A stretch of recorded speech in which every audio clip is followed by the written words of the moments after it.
Town RTI media. నమస్కారం, వార్తలకు స్వాగతం. ముందుగా ముఖ్యాంశాలు. Deputy CM Pawan Kalyan press meet, పలు అంశాలపై వివరణ.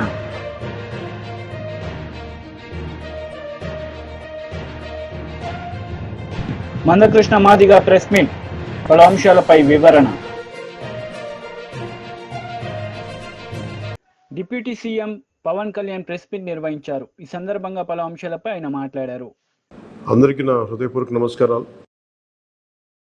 కూటమి ప్రభుత్వం అధికారంలోకి వచ్చి దాదాపు 60 రోజులు కావస్తుంది.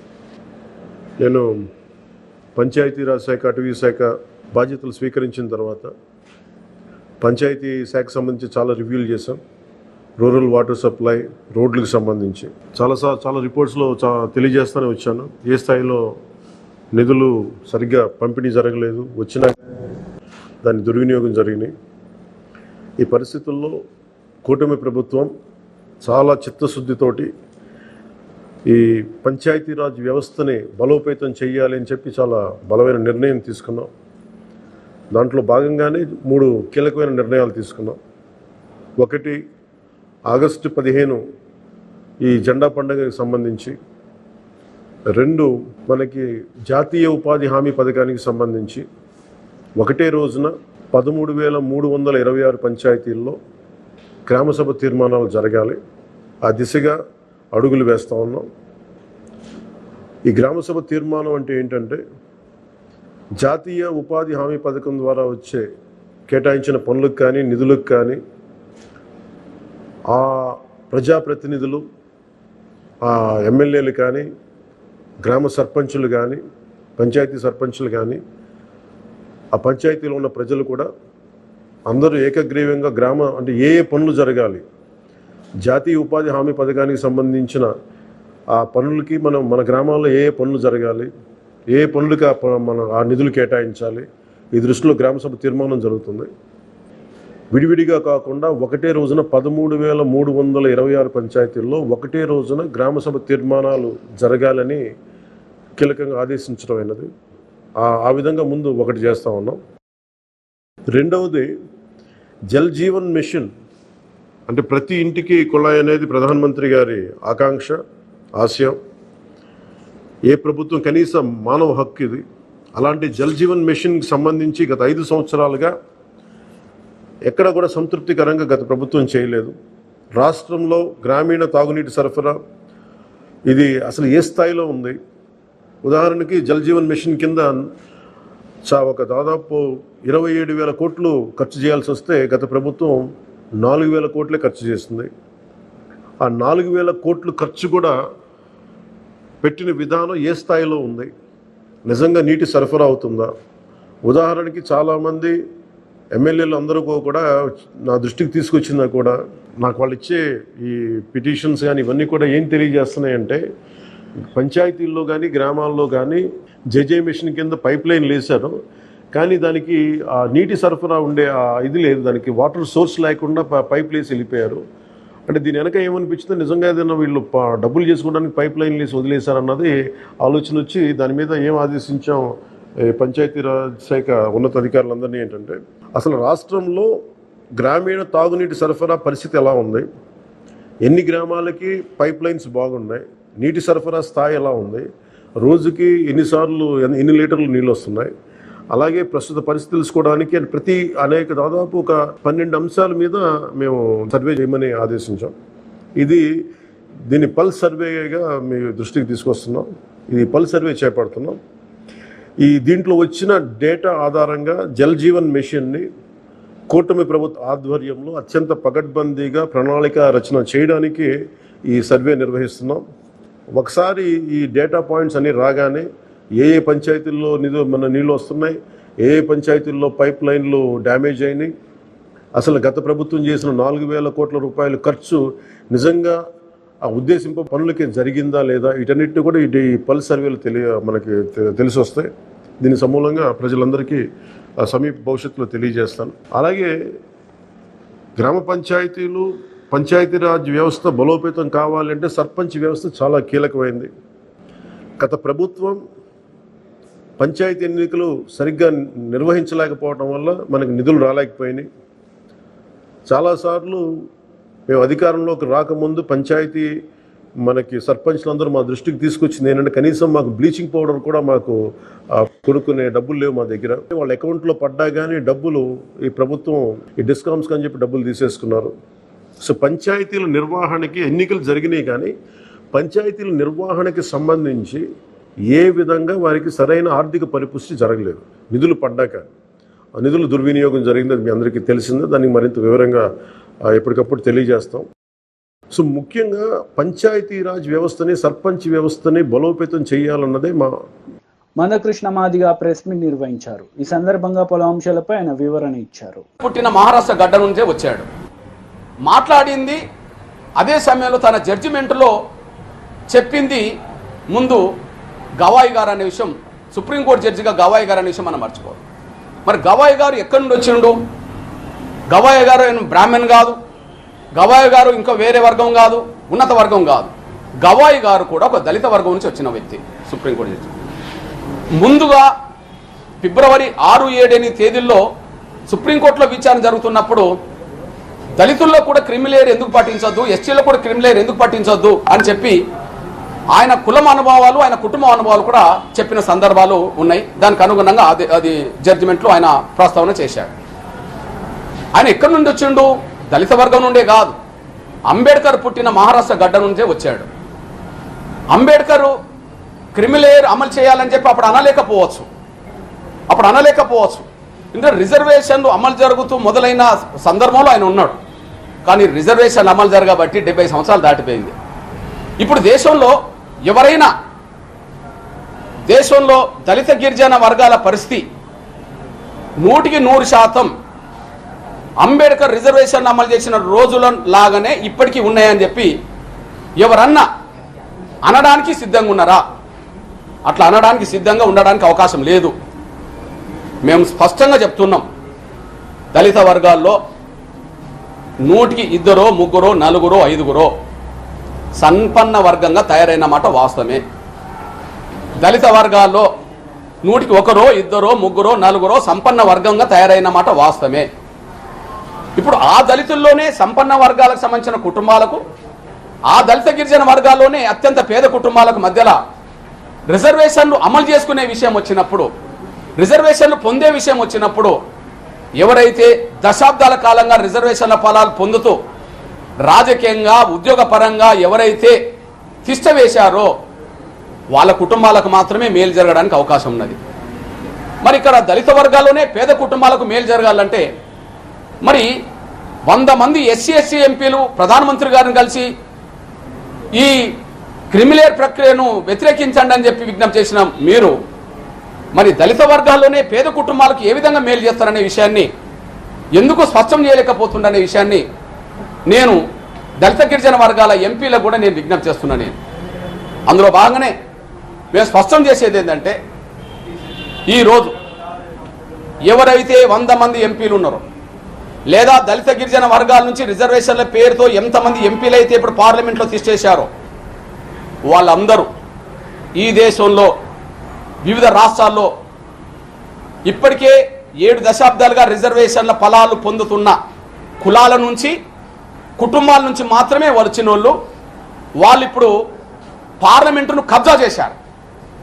ఎస్సీ వర్గాల నుంచి దేశంలో ఏ రాష్ట్రంలో రిజర్వేషన్ల ఫలాలు ఎక్కువ పొందుతున్నారో, ఎక్కువ లబ్ధిదారులు ఉన్నారో ఆ కులాల నుంచే కొన్ని కుటుంబాలు పార్లమెంట్లో తీసేసినాయి. ఇప్పుడు అక్కడ ఎల్లకాలం రిజర్వేషన్ల ఫలాలు మా కుటుంబాలకి అందాలనే ఎదిగిన కులాలకు సంబంధించిన వాళ్ళే క్రిమిలేయర్ గురించి వ్యతిరేకిస్తూ మాట్లాడుతున్నారు. కానీ మరి దళిత గిరిజన వర్గాల్లో పేద కుటుంబాలకు మేలు చేసే సూచనలు కూడా వాళ్ళు చేయలేకపోతుండనే విషయం మేము స్పష్టం చేస్తున్నాం. ఉదాహరణకు నేను ఒక 4 కుటుంబాల గురించి మాట్లాడతాను. దయచేసి దేశంలో చర్చ జరగాలి. 4 కుటుంబాల గురించి మాట్లాడతాం. ఇప్పుడు ఉదాహరణకు తెలంగాణలో పెద్దపల్లి పార్లమెంట్ ఎస్సీ నియోజకవర్గం నుంచి ఇప్పుడు గెలిచింది గడ్డం వంశీ. వాళ్ళ తాత 4 దశాబ్దాలు 5 దశాబ్దాల క్రితమే వెంకటస్వామి గారు కూడా గెలిచాడు. గెలుచుకుంటూ కేంద్ర స్థాయికి దాకా వచ్చేసాడు. అదే సమయంలో ఇప్పుడు గడ్డం వంశీ గారి తండ్రి కూడా ఎంపీగా గెలిచాడు. ఇప్పుడు తాతల కాలం నుంచి పెద్దపల్లి, తండ్రుల కాలం నుంచి మనమల కాలం కాడికి వాళ్ళ చేతిలో ఉన్నది. ఇప్పుడు వాళ్ళను పేదలుగా చూస్తామా? వాళ్ళు ఉన్నత వర్గాల్లో సంపన్న వర్గాలు ఎట్లయితే ఎదిగిందంటున్నామో దళిత వర్గాల్లో సంపన్న కుటుంబంగా వెంకటస్వామి కుటుంబం ఎదగలేదని చెప్పగలుగుతామా? తాత, తండ్రి, తను అంటే 3-4 తరాలకు సంబంధించిన వాళ్ళ చేతిలోనే ఒక నియోజకవర్గం ఉంటే పోనీ అదే మాలల నుంచి పేద కుటుంబం రావడానికి అవకాశం ఉన్నదా? మాదిగల నుంచి వాళ్ళను ఎదుర్కొనే శక్తి ఉంటుందా? ఉండడానికి అవకాశం లేదు. నేనంటున్నా అది సంపన్న వర్గమా కాదా? క్రిమిలేర్ వద్ద అంటుండ్రు. మరి మీరు సంపన్న వర్గమే కదా, మరి సంపన్న వర్గం చేతిలోనే మొత్తం రిజర్వేషన్ల ఫలాలు పొందేదానికి మాత్రమే లైసెన్సా? టీడీపీ లీడర్ మీడియా సమావేశం నిర్వహించారు. ఈ సందర్భంగా పలు అంశాలపై ఆయన మాట్లాడారు. అదేవిధంగా ఏదైతే ఈ పెద్దిరెడ్డి గారి పిఏ ఉన్నాడో శశిధర్, ఆయన నెంబర్ 1 అయితే నెంబర్ 2 ఈ ఎమ్మెల్యే కైలా అనిల్ కుమార్ గారిని కూడా నేను తెలియజేస్తున్నా. మాజీ ఎమ్మెల్యే, అయ్యప్ప సొసైటీ హైదరాబాద్లోని అయ్యప్ప సొసైటీ ఈ కైలా అనిల్ కుమార్ గారి అపార్ట్మెంట్. అక్కడ ఈ శశిధర్ ఒక తాళం పెట్టుకునే అపార్ట్మెంట్లో 2వ తాళం ఈ అనిల్ కుమార్ గారి చేతిలో. వీళ్ళిద్దరూ కూడా దాదాపుగా 4 సంవత్సరాలు ఈ హైదరాబాదులో నివాసం ఉంటూ హైదరాబాదులో, ఆంధ్ర రాష్ట్రంలో, అదేవిధంగా పామర్ నియోజకవర్గంలో కూడా ఈ పెద్దిరెడ్డి గారికి బినామీలుగా ఉన్నారు అని కూడా మీ అందరికీ తెలియజేస్తున్నా. మచ్చుగ్గా ఒక ఉదాహరణ, కేవలం 5,35,000 వార్షిక ఆదాయం ఉంది నాకు అని ఎఫిడవిట్లో పొందుపరిచారు మాజీ ఎమ్మెల్యే కైలా అనిల్ కుమార్ గారు. అయితే ఇదే పామర్ నియోజకవర్గంలో ఆయనకున్న ఆస్తుల గురించి చెప్తే అందరూ అవాక్ అవ్వాల్సిందే. హైదరాబాదులో లోటస్ పాండ్ ఉన్న విధంగా, మాజీ ముఖ్యమంత్రి తాడే ప్యాలెస్ తలదన్నే విధంగా పామర్ నియోజకవర్గంలో ఒక ఇంద్రప్రస్థానం కట్టుకున్నాడు ఈ మాజీ ఎమ్మెల్యే కైలా అనిల్ కుమార్. దానికి డబ్బులు ఎక్కడివి? 12 కోట్ల వ్యయం నీకెక్కడిది? 5 లక్షల ఆర్థిక వార్షిక ఆదాయం అన్నావు. మరి 12 కోట్ల వ్యయంతో ఎలా mini lotus pond in Pamur కట్టావని ప్రశ్నిస్తున్నాం. అదేవిధంగా పామరు నియోజకవర్గంలో పెదపారపూడి మండలంలో పాములపాడనే గ్రామంలో మిస్సెస్ కైలా అనిల్ కుమార్ పేరు మీద 11 ఎకరాల 29 సెంట్ల భూమి ఉంది. ఎన్నికల 3 సంవత్సరాలుగా కొన్నావు. అదేవిధంగా ఈరోజు ఎన్నికలకు ముందే అఫిడవిట్లో పొందుపరచాల్సి వస్తుందని ఈ బినామీది మొత్తం కూడా అమ్మేశావు. సూటిగా ప్రశ్నిస్తున్నా, దీనికి సమాధానం చెప్పే ధైర్యం కైలా అనిల్ కుమార్కి ఉందా? దీన్ని పొందుపరిచావు, ముందుగానే అమ్మేశావు. ఇదంతా కూడా పెద్దిరెడ్డి రామచంద్రారెడ్డి బినామీ కాబట్టి ఆయన డబ్బులతో ఈ భాగవతం జరిగిందని నేను తెలియజేస్తున్నా.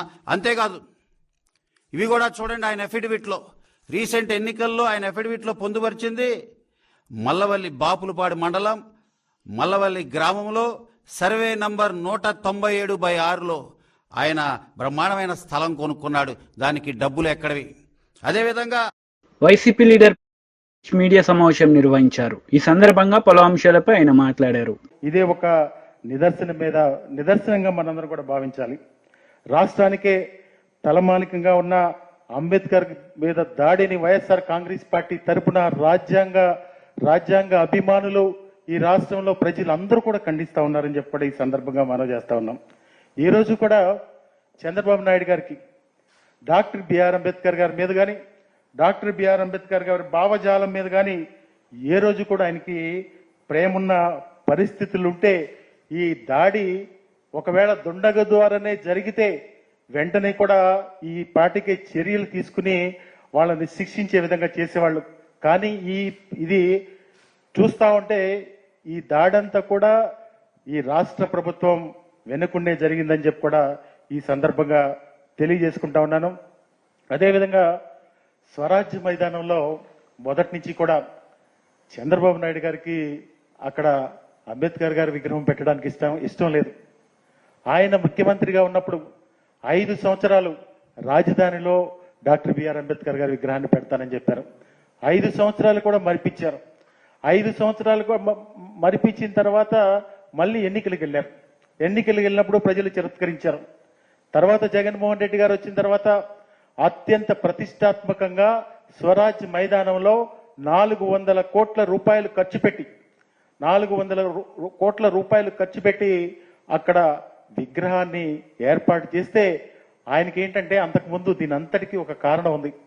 ఆయన ఈ స్వరాజ్ మైదానాన్ని ఎవరికో ఒక సంస్థకు కట్టబెట్టి ఆయన దాని లబ్ధి పొందాలని చెప్పి ఆ రోజు ప్రయత్నం చేసినటువంటి పరిస్థితులు ఈ రాష్ట్ర ప్రజలందరికీ కూడా తెలుసు. అప్పుడు మేధావులందరూ కూడా ఉద్యమం చేశారు. అక్కడ ప్రైవేట్ కంపెనీకి ఇవ్వద్దని చెప్పి ఆ రోజు ఉద్యమాలు చేస్తే మీరు వెనక్కి వచ్చిన మాట వాస్తవం కాదా చంద్రబాబు నాయుడు గారు అని చెప్పి నేను ఈ సందర్భంగా మిమ్మల్ని మీ ద్వారా అడుగుతా ఉన్నా. నిజంగా డాక్టర్ బిఆర్ అంబేద్కర్ గారు ప్రపంచం అంతా కూడా ప్రపంచ మేధావి, ఎక్కడికి వెళ్ళినా కానీ ఈ భారతదేశంలో డాక్టర్ బిఆర్ అంబేద్కర్ గారు పుట్టారని చాలా గర్వంగా ఫీల్ అయ్యి ఏ దేశం వెళ్ళినా అక్కడికి చాలా గర్వంగా చెప్పుకునేటటువంటి డాక్టర్ బిఆర్ అంబేద్కర్ గారికి ఈ రాష్ట్రంలో రక్షణ లేకపోవడం, ఆయన స్మృతివనానికి కనీసం రక్షణ లేకపోవడం చాలా దారుణమైన విషయం అని చెప్పి ఈ సందర్భంగా గుర్తు చేస్తా ఉన్నాం. కనీసం చంద్రబాబు నాయుడు గారు 14 ఏళ్లలో ముఖ్యమంత్రిగా ఉన్నప్పుడు ఏ రోజైనా డాక్టర్ బిఆర్ అంబేద్కర్ గారి స్మృతివనం కానీ డాక్టర్ బిఆర్ అంబేద్కర్ పేరు గుర్తు ఉండిపోయే విధంగా ఈ రాష్ట్రంలో ఎప్పుడన్నా కానీ ఏదైనా ఒక కార్యక్రమం చేశారా అని చెప్పి నేను మీ ద్వారా అడుగుతా ఉన్నాం. నిజంగా చంద్రబాబు నాయుడు గారు రోజు ఆ రోడ్డు అంటే తిరుగుతూ ఉంటారు. ఆ రోడ్లంటే తిరిగినప్పుడు కనీసం నాకు తెలిసి ఆ డాక్టర్ బిఆర్ అంబేద్కర్ వైపు ఒక్కసారి అటు చూసుండరు. కనీసం ఎప్పుడన్నా కానీ ఇంత పెద్ద స్మృతివనం ఉంది. సరే, అది ఎవరి ప్రభుత్వంలో కట్టారు, ఎవరు ప్రభుత్వంలో అది. బీజేపీ లీడర్ మీడియా సమావేశం నిర్వహించారు. ఈ సందర్భంగా పలు అంశాలపై ఆయన మాట్లాడారు.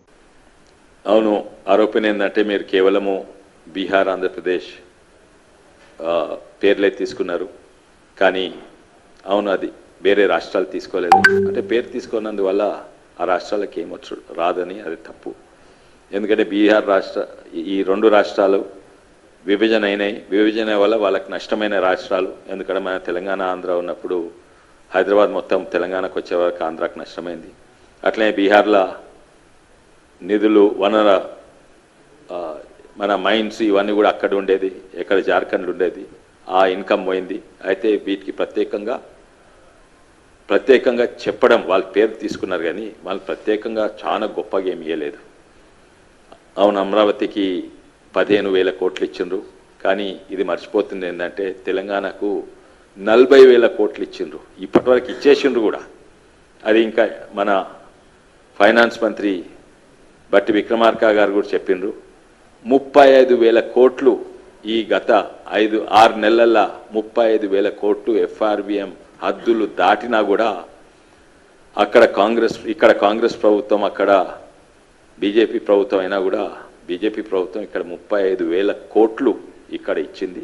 ఎందుకంటే రాజకీయాలకు పక్కకు పెట్టి ఇది ఇవ్వకుంటే నిజంగానే మన రాష్ట్రం ఇబ్బందులు పడుతుంది. కరెంటుకు పైసలు ఉండయి, పెన్షన్లకు పైసలు ఉన్నాయని 35,000 కోట్లు ఇచ్చింది.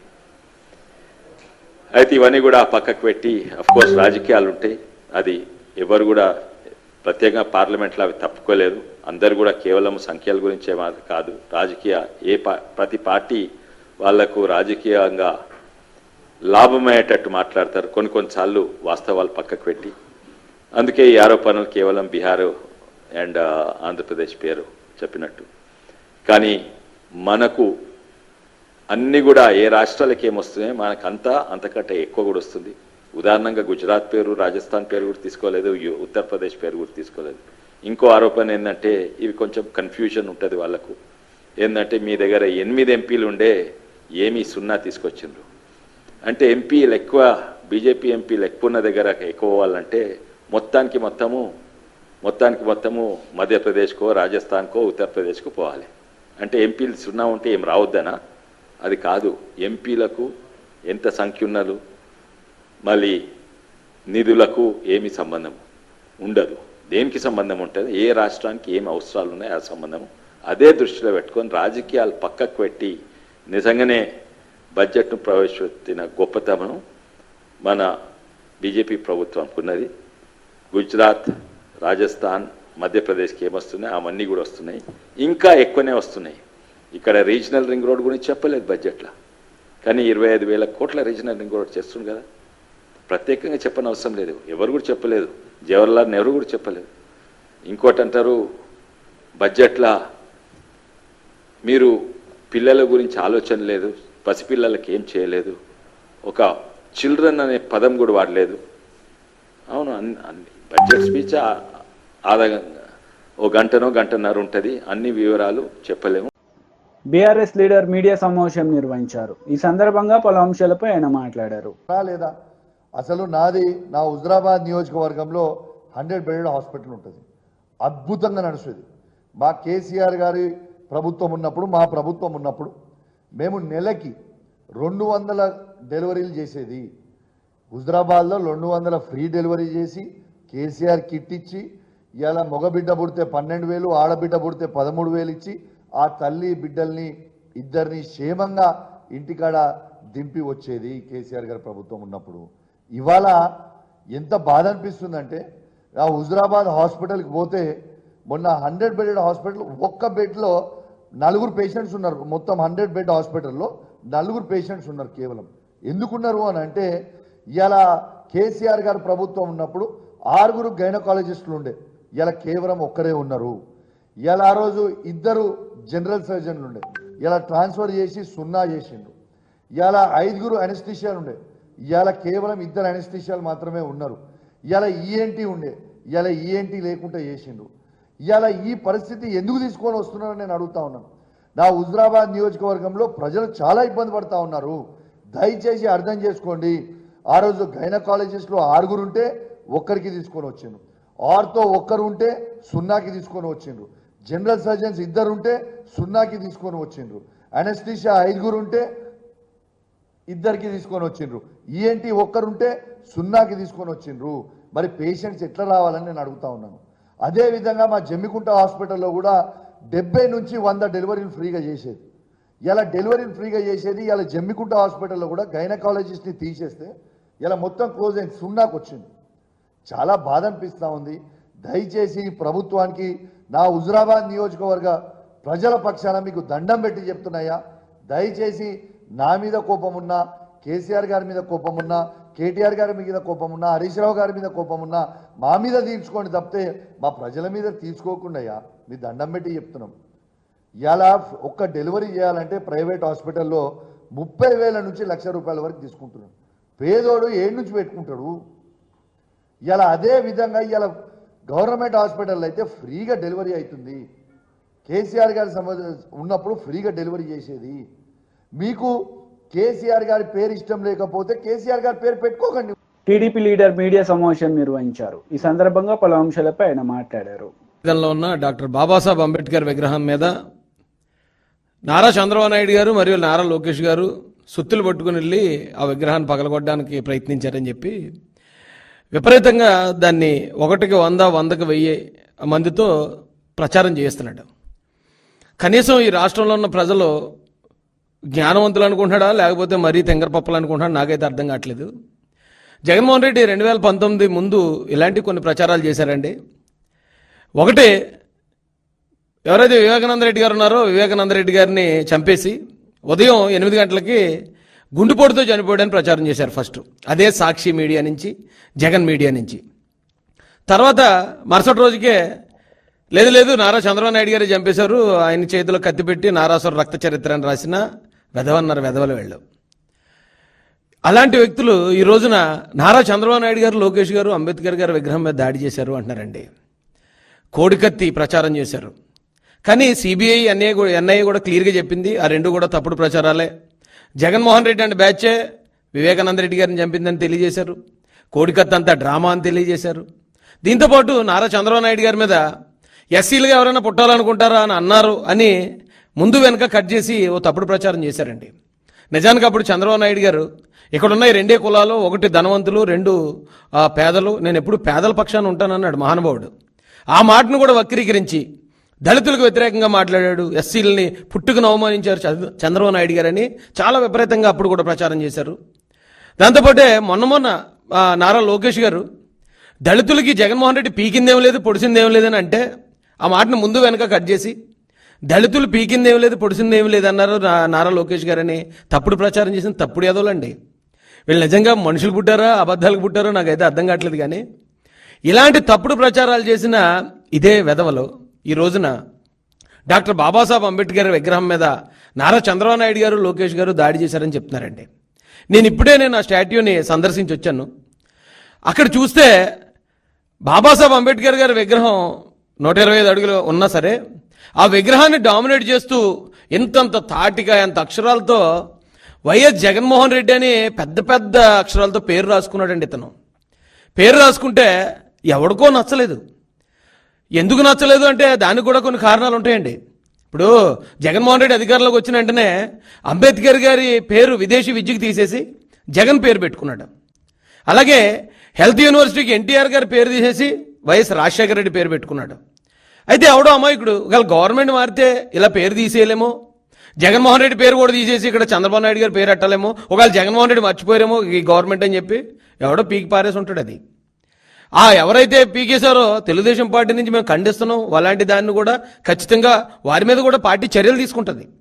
తెలుగుదేశం పార్టీ అధికార ప్రతినిధిగా నేను ఖండించినా ఒక దళితుడిగా నేను చాలా ఆనందపడ్డానండి అతను చేసిన పనికి. ఎందుకంటే జగన్మోహన్ రెడ్డి పేరు అంబేద్కర్ గారి కాళ్ళ దగ్గర ఉండటానికి కూడా అతనికి అర్హత లేదండి.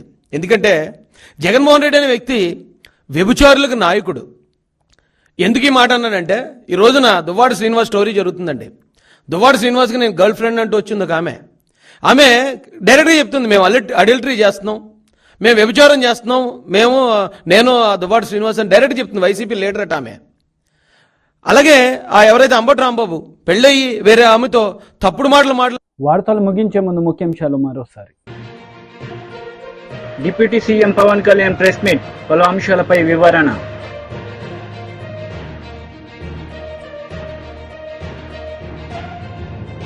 మందకృష్ణ మాదిగ ప్రెస్ మీట్, పలు అంశాలపై వివరణ.